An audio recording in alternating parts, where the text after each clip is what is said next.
కామేశ్వరీపురి, భగమాలినీపురి, నిత్యక్లిన్నాపురి, భేరుండాపురి, వస్నివాసినీపురి, మహావజ్రేశ్వరీపురి, శివదూతీపురి, త్వరితాపురి, కులసుందరీపురి, నిత్యాపురి, నీలపతాకాపురి, విజయాపురి, సర్వమంగళాపురి, జ్వాలామాలినీపురి, చిత్రాపురి, మహానిత్యాపురి అని 16 పేర్లతో అమ్మవారి పేరుతో ఉన్నటువంటి పురంగా.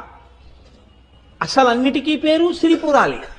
16 పేర్లతో అమ్మవారు 16 ప్రాంతములలో వెలిసింది. ఆ తల్లి వెలిసిందంటే దేవతల ప్రార్థనని అనుసరించి 16 ప్రాంతములందు నిలబడి ఈ బ్రహ్మాండాన్నంతటినీ ఆ తల్లి తన యొక్క రక్షణ కవచంలోకి తీసుకుంది. ఈ ఆవిర్భవించినటువంటి తల్లి యొక్క స్వరూపానికి ఋషులు ఒక పేరు పెట్టారు.